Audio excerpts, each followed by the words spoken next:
एक बात पूछता हूँ कि आप में से कितने बच्चे वैसा ही वैवाहिक जीवन चाहते हैं जो आपके माता पिता का है? मैं आपसे पूछूंगा नहीं, आप चिंता मत कीजिए, लेकिन जब जब मैंने पूछा है मुश्किल से 1 या 2% ने हाथ खड़ा किया है। 97-98% लोग मानते हैं कि वैसा तो नहीं चाहिए, उससे कुछ अलग चाहिए। क्योंकि हम सब जानते हैं कि हमारे माता पिता भी, हमारे समाज के बाकी लोग भी बहुत समझौते करते हैं ताकि बच्चे अच्छा जीवन जी सके। आप भी करेंगे समझौते, सबको करने पड़ते हैं। यह है कि आप समझौते शायद उतने नहीं करेंगे जितने आपके माँ बाप ने किए होंगे, उनके माँ बाप ने और ज़्यादा किए होंगे। हर पीढ़ी कम समझौते करती है, ये समाज के विकास का एक तरीका होता है। पर ऐसा होता है कि आप एक ऐसे रिश्ते में आप छोड़ भी नहीं सकते, जी नहीं पा रहे, छोड़ सकते नहीं, क्योंकि आप तो छोड़ देंगे, आपके चक्कर में कईयों की ज़िंदगी दांव पे लग जाएगी। कैसे छोड़ दें? 3 छोटे छोटे बच्चे हैं, नौकरी है नहीं, वो माँ अपने पति से रोज़ प्रताड़ना झेलती है, बुरी बातें सुनती है, उसके पास कोई सिक्योरिटी नहीं है, वो बच्चों को नहीं छोड़ सकती, बच्चों को लेके कहाँ जाएगी, क्या करे?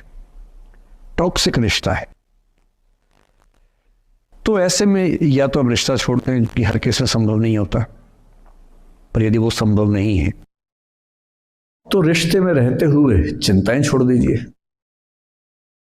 अपेक्षाएं छोड़ दीजिए। भाई तेरी अपनी जिंदगी, मेरी अपनी जिंदगी, एक घर में रहेंगे पर रोज युद्ध नहीं करेंगे, बीपी नहीं बढ़ाएंगे, शुगर नहीं बढ़ाएंगे, तनाव नहीं बढ़ाएंगे, तुम्हारा अपना स्पेस, मेरा अपना स्पेस, ठीक है, एक छत के नीचे हैं, काम चला लेंगे, किसी और को नहीं बताएंगे, दुनिया के सामने अच्छी अच्छी फोटो खिंचवाते रहेंगे स्माइल कर करके चेहरा, पर कम से कम बच्चे सफ़र ना करें, परिवार सफ़र ना करे, जी लेंगे, झेल लेंगे।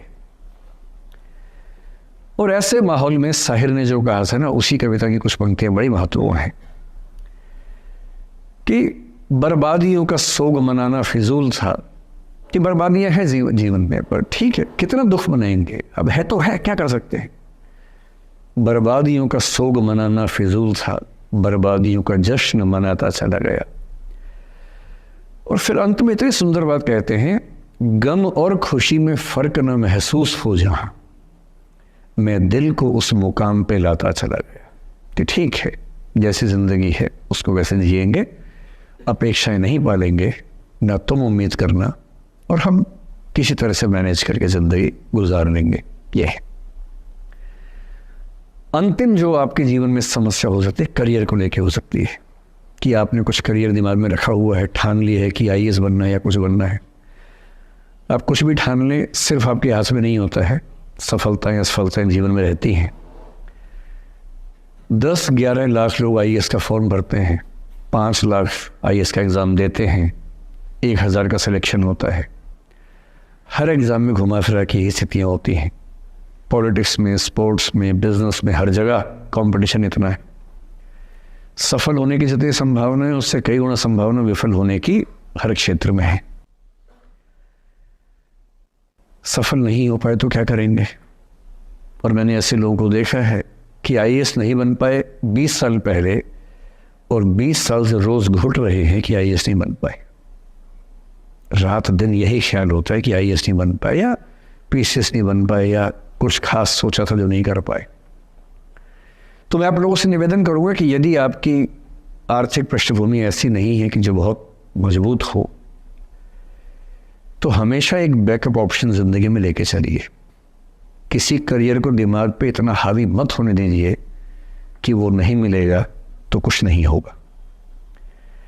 आप उस दौर के व्यक्ति हैं जहां इतने ऑप्शंस दुनिया में हैं जितने कभी नहीं थे, इतने ऑप्शंस हैं।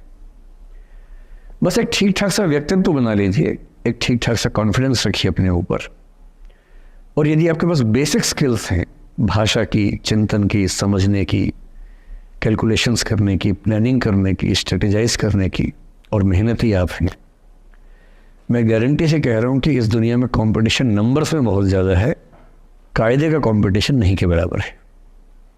बहुत मजबूत लोगों से आपको भिड़ना नहीं पड़ता है। भिड़ते हैं 5 लाख से, पर उन 5 लाख में कुछ ही हैं जो भिड़ने लायक हैं। इतना कॉन्फिडेंस रखिए, जैसे कहते हैं ना कि हम भी दरिया है, हमें अपना हुनर मालूम है, जिस तरफ भी चल पड़ेंगे रास्ता हो जाएगा। इतना भरोसा अपने ऊपर रखिए कि ठीक है, ये नहीं तो कुछ और करेंगे, वो नहीं तो कुछ और करेंगे, लेकिन कुछ ना कुछ बढ़िया कर लेंगे। और उस बढ़िया करने की शुरुआत कॉलेज की ज़िंदगी से होती है। उड़ान सोसाइटी संभाल लेंगे, निष्ठा संभाल लेंगे। अभी मैडम ने बताया कि 80 सोसाइटी से बताई, इसके में 60 बताई। 60 सोसाइटीज़ हैं, किसी सोसाइटी का हिस्सा बन जाइए। ये सोसाइटीज़ का हिस्सा बनने का असली पर्पस क्या है? इसी बहाने एक्सपोजर मिलता है, आप कुछ करते हैं, मंच पे आते हैं, लोगों से मिलना जुलना होता है, स्किल्स डेवलप होती हैं, और अंत में जो जीवन में काम आता है यही स्किल्स काम आती हैं। और यदि वो स्किल्स हमने डेवलप कर लिया, और वो स्किल्स पढ़ाई से नहीं आती हैं, जो क्लासरूम के अंदर की पढ़ाई है वो सबसे कम महत्वपूर्ण चीज़ होती है कॉलेज में। कॉलेज में सबसे ज़्यादा महत्वपूर्ण है ये अपॉर्चुनिटीज़, लोगों से बात करना, कुछ ऑर्गेनाइज करना, कहीं फेल होना, कहीं पास होना, वो सब करते रहिए। और मैं दावे से कह रहा हूँ कि इस दुनिया में कंपटीशन कहने के लिए ज़्यादा है, दरअसल ज़्यादा नहीं है। पूरी बात का सार ये है कि किसी की भी ज़िंदगी फ्लैट नहीं होती है, उसमें कर्व्स आते रहते हैं, ऊंच नीच सबकी ज़िंदगी में आती है। मैंने भी कम नहीं झेली है, आज मैं यहाँ खड़ा हूँ ऐसे नहीं खड़ा हूँ, कुछ तो झेला ही होगा, मैंने भी ठीक ठाक झेला है। जिस उम्र में आप मौज मस्ती करते हैं, मैंने उस उम्र में कैलकुलेटर बेचे हैं। मैं सेल्समैन रहा हूँ 17 की उम्र में, और मैं बिजनेस फैमिली से नहीं हूँ। बिजनेस फैमिलीज में बच्चों को 17 में काम पे लगा देते हैं। मैं तो नौकरी पेशा परिवार से था, कुछ समस्याएं थी तो सेल्समैन बन के घर घर में जाके बेचना पड़ता था। तौहीन भी होती थी, लोग धिक्कारते भी थे, मजाक भी उड़ाते थे। वो समझेना है, अपना खर्चा 17 की उम्र से खुद उठाया है, क्योंकि घर में दिक्कत थी। तो क्यों मांगू मैं घर से पैसे भाई, जब मुझे पता है कि मेरे घर में दिक्कत थी उस समय, क्यों मांगू?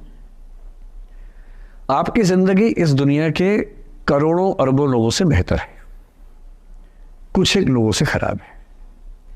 केवल उन कुछ एक पे ध्यान मत दीजिए, उन करोड़ों पे भी ध्यान दीजिए जिनसे अच्छी आपकी जिंदगी है। और इतनी कुव्वत आपके अंदर है, आप इस देश के सबसे अच्छे विश्वविद्यालयों में से एक, दिल्ली विश्वविद्यालय के सबसे अच्छे कॉलेजेस में से एक हंसराज कॉलेज में विद्यार्थी हैं।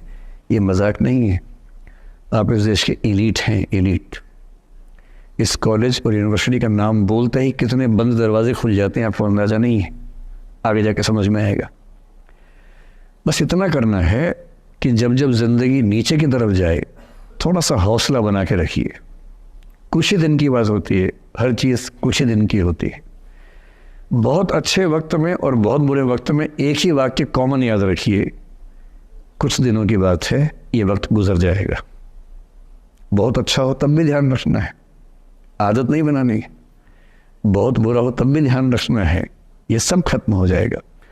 सोशल मीडिया पर ट्रोलिंग आजकल का एक नया सच है, जो आप लोग बड़ा मुश्किल होता है वो जब झेलते होंगे।